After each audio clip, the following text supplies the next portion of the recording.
ಬೇಸಿಗೆ ಕಾಲದಲ್ಲಿ ಜನ ಹೆಚ್ಚಾಗಿ ತಿನ್ನೋ ಹಣ್ಣು ಅಂದ್ರೆ ಅದು ಕಲ್ಲಂಗಡಿ ಹಣ್ಣು. ಪಕ್ಕದ ರಾಜ್ಯ ತಮಿಳುನಾಡಿನಿಂದ ಬೆಂಗಳೂರು ಹಾಗೂ ರಾಜ್ಯದ ಹಲವು ಜಿಲ್ಲೆಗಳಿಗೆ ಪ್ರತಿನಿತ್ಯ ನೂರಾರು ಲೋಡ್ ಕಲ್ಲಂಗಡಿ ಹಣ್ಣು ಬರುತ್ತೆ. ಹಾಗಾಗಿ ಈ ವಿಚಾರವನ್ನ ತಿಳಿದುಕೊಳ್ಳುವಂತಹ ಅಗತ್ಯ ಎಲ್ಲರಿಗೂ ಇದೆ.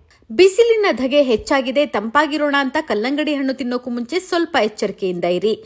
ವಾಟರ್ ಮಿಲನ್ ನೋಡೋದಕ್ಕೆ ಅಟ್ರಾಕ್ಟಿವ್ ಆಗಿ ಕೆಂಪಾಗಿ ಕಾಣ್ಲಿ, ಜೊತೆಗೆ ರುಚಿಯಾಗಿರ್ಲಿ ಅನ್ನೋ ಕಾರಣಕ್ಕೆ ಆರ್ಟಿಫಿಷಿಯಲ್ ಕೆಮಿಕಲ್ ಅನ್ನ ವಾಟರ್ ಮಿಲನ್ಗೆ ಇಂಜೆಕ್ಟ್ ಮಾಡ್ತಾ ಇರೋ ವಿಚಾರ ಪಕ್ಕದ ರಾಜ್ಯ ತಮಿಳುನಾಡಿನಲ್ಲಿ ಹೊರಬಿದ್ದಿದೆ. ತಮಿಳುನಾಡಿನ ಫುಡ್ ಸೇಫ್ಟಿ ಅಧಿಕಾರಿಗಳ ಪರಿಶೀಲನೆ ವೇಳೆ ಈ ವಿಚಾರ ಬಯಲಾಗಿದೆ. ಇದನ್ನ ಅಫಿಷಿಯಲ್ ಆಗಿ ಕೂಡ ಅಧಿಕಾರಿಗಳು ಅಪ್ಡೇಟ್ ಮಾಡಿದ್ದಾರೆ. ಹಾಗಾದ್ರೆ ಕಲ್ಲಂಗಡಿ ಹಣ್ಣಿಗೆ ಕೆಮಿಕಲ್ ಹಾಕಿದ್ದಾರೋ ಇಲ್ವೋ ಅನ್ನೋದನ್ನ ಹೇಗ್ ತಿಳಿಯೋದು ಅಂದ್ರೆ, ನೀವು ಮಾರುಕಟ್ಟೆಯಿಂದ ತಂದಿರುವ ಕಲ್ಲಂಗಡಿಯನ್ನ ಕಟ್ ಮಾಡಿದ ನಂತರ ಕಾಟನ್ ಅಥವಾ ಟಿಶ್ಯೂ ಪೇಪರ್ನಿಂದ ಹಣ್ಣಿನ ತಿರುಳನ್ನ ಹೀಗೆ ಪ್ರೆಸ್ ಮಾಡಿ ನೋಡಿ. ಒಂದು ವೇಳೆ ಆ ಹತ್ತಿಗೆ ಯಾವುದೇ ಕಲರ್ ಅಂಟದಿದ್ದರೆ ಆ ಹಣ್ಣಿಗೆ ಯಾವುದೇ ಕೆಮಿಕಲ್ ಇಂಜೆಕ್ಟ್ ಆಗಿಲ್ಲ ಅಂತ